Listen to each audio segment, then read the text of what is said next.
Welcome to Ebonroot. Today we're going to do two of our villagers. We have Alfonso and we have awry. This area is right next to Nooks that we did in the last episode. And we're going to start here with Alfonso's area.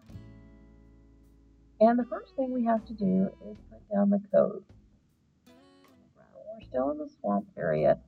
We have to get this whole area covered.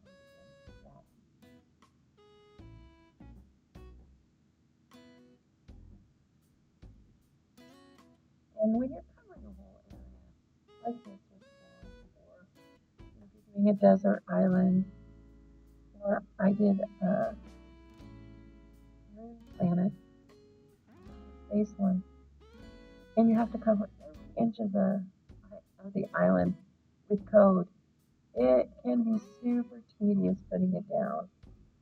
And I can tell you from experience, yes, it is tedious and it's sleep-inducing, but it is definitely worth it. It just looks so good if you do it right. And I think that you will be pleased with it, but be aware. Getting code down is everywhere is an issue. I need to take everybody on a tour of my planet island and my desert island. I have several islands on it without filming over the last couple of years. I just keep doing them over and over. The dream addresses, and I need to take you guys on tour with them. I think they turned out just really good.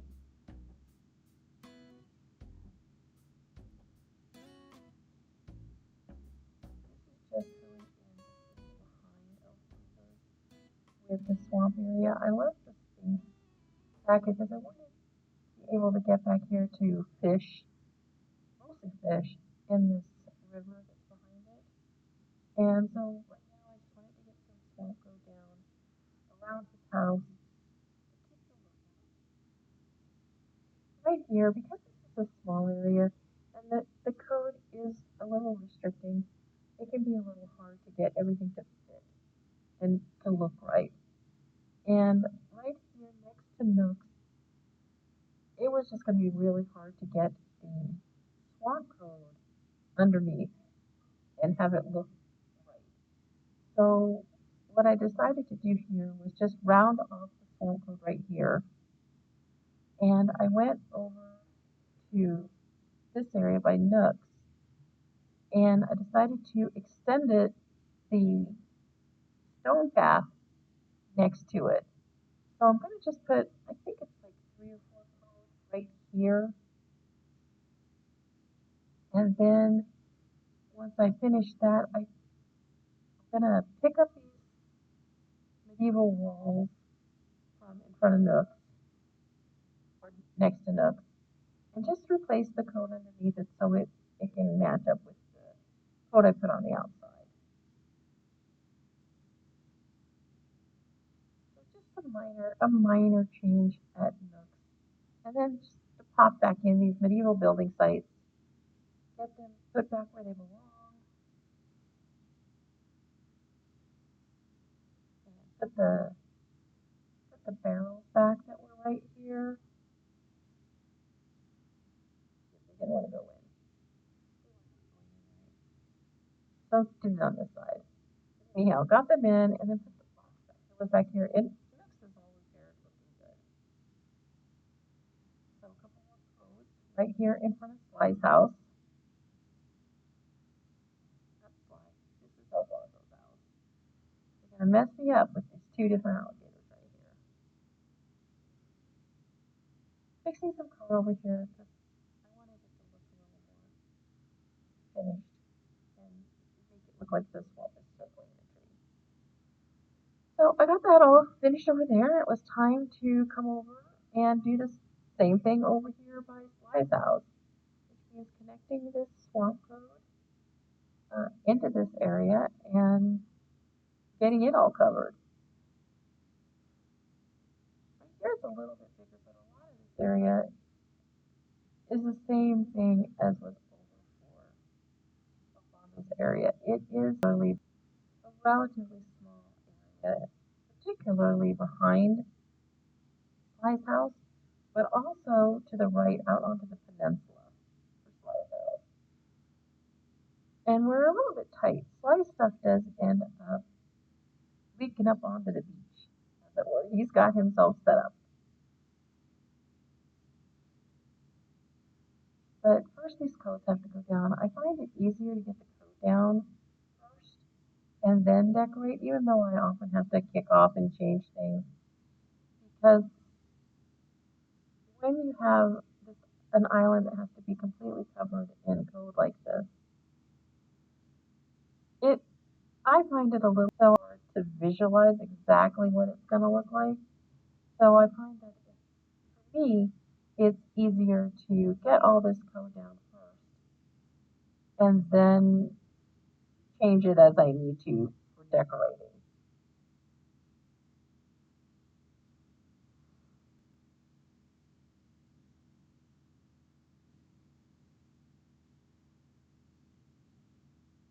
And the really sad part about all of this code that I'm putting down right now is that most of it is going to have to come up. And the reason it's going to have to come up, and we'll see very shortly here, that I realized I neglected to make a path for my villagers to get to their house. A little grassy path. So, unless I'm going to make them walk through the water, which I guess one could do that, I realized I was going to need to change this right here and give them a little grassy path from their house to the boardwalk.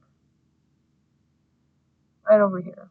So, and then once I get the path in, I have to repair all of the swamp code so that it matches and looks really good and they don't have these super sharp edges. So here you can see I was able to get that done here. I had to take out all of the swamp code that was on the bottom of the path. And now I have to come over here and do the same thing for Alfonso's house. Get some path code in so he can get from the boardwalk over to his house.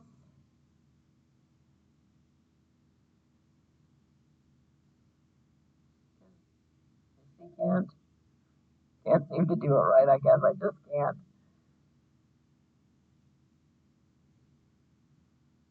And even once I finish this path so that he can get from his house to the boardwalk,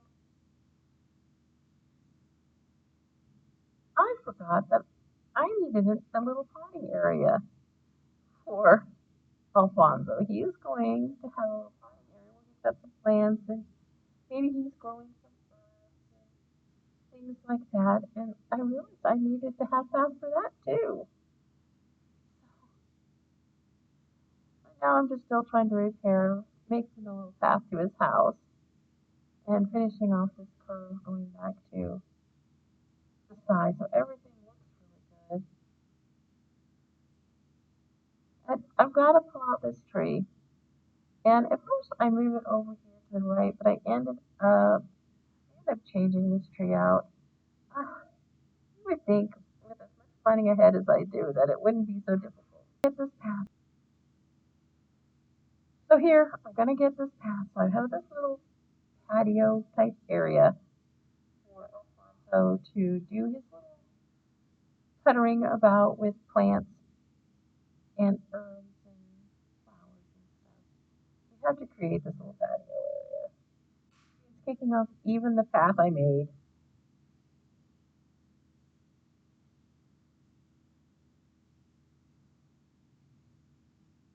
But we'll get it in. It'll be worth it in the end.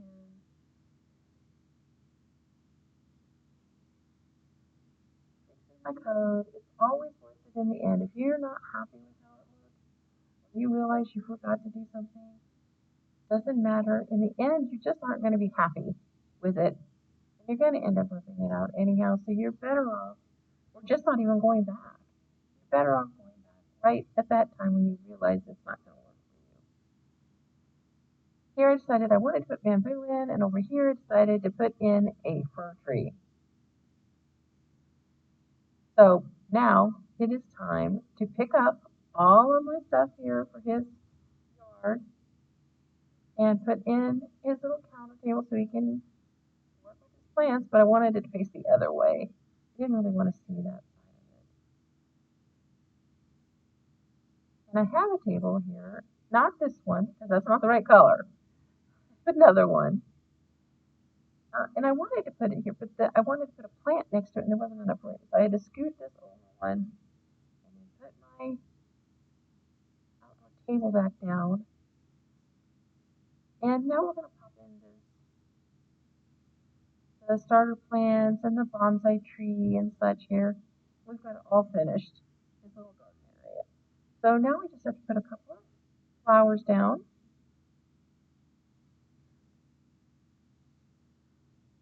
And that will be it for this area, except for some wheat fields that I need to put in later. We come over here and start decorating Fly's house and put in a couple of flowers.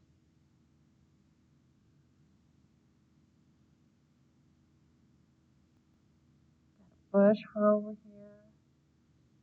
It's a tight area, and it's just I thought would be too tree over here because it's a tight area, and it's just I thought would be too tree over here because it's a tight area, and it's just I thought would be too tree over here because it's a tight area, and it's just I thought would be too small. Because I wanted to make it clear that you want to walk up here to be able to see that small. Because I wanted to make it clear that you want to walk up here to be able to see that small. Because I wanted to make it clear that you want to walk up here to be able to see that small. Because I wanted to make it clear that you want to walk up here to be able to see that small beach that's behind Fly's house. So we're putting in a small seating area over here on the peninsula. There's not a ton of room on the peninsula to get anything, so it's definitely a tight space for doing anything. And so first we put the small stair in, which I think looks great behind them. And these chairs, I really like them, but it's really hard because you can't really, if you turn the chairs towards the table, it looks great, then you can't sit in the chairs. And I was debating, okay, maybe one towards and one not, so you can still sit. And I thought, well, maybe I didn't like how that looked, so maybe if I pull it forward and put the table in between on the side. And it made the area lopsided if I did that. And obviously I should have planned a little because it took me a long time to figure out exactly how to make this table and chairs look how I wanted it, how I had in my mind. And in the end, I went for the straightforward, as you can see here, chair, table, chair. Put a cozy down, and then the only thing to do right here is get these party lights behind it. I guess I should have put those in first because they did not want to go in. So I thought, just this table's in the way. No, it won't go in. So push, push. So to pop the party lights in, and guess what? Yep, sideways. Put them in this way, and I thought, I'll just push them back. That's where I can't get out. Yeah. Push it back. Push it over, and get my chairs back in. And I finally got it all in there. Put some music on for them to listen to.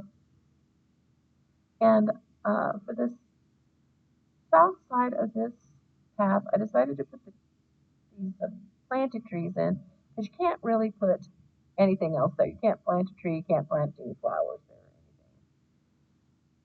So the last big thing over here in front of this house is to get this party light arch around the walkway. And the flowers were in the way. At first I was hoping it was just this tree in the way. I pushed it down and couldn't push it over. And then once I do get it in, because of the flowers, it's narrowing, it's just not working. So I pulled it out, and because of the limitations of the code, I decided right here to just put in a puddle. And then I can pull these over 2 is too far. Yep. 1, and you can get in and out of there. Much better. I was going to replace the mushrooms, but I decided I wanted the green ones over here instead of the brown. And I put down these, I started decorating back here, and my computer stopped recording. So we are done. I finished before I realized it. I'll show you here in the walkthrough. Over here at Sly's house, we got all of the wheat fields in, and we got this little sitting area, which turned out just so cute. And up on the North Beach here, he put in a little yoga area so he can exercise and lay on the beach. And then here's just some sporting equipment, his bike, surfboards, that kind of thing. So he can, because he's an outdoorsy kind of sport guy. And over here at Alfonso's house, the only thing that was missed was putting in the wheat field, and he got that area. And then I also did behind resident services, but that also was not filmed because my computer. But as you can see, it turned out pretty good back there. Anyhow, thank you so much for watching. Please like, share, and subscribe. And we'll see you next time here on Ebonroot. Bye.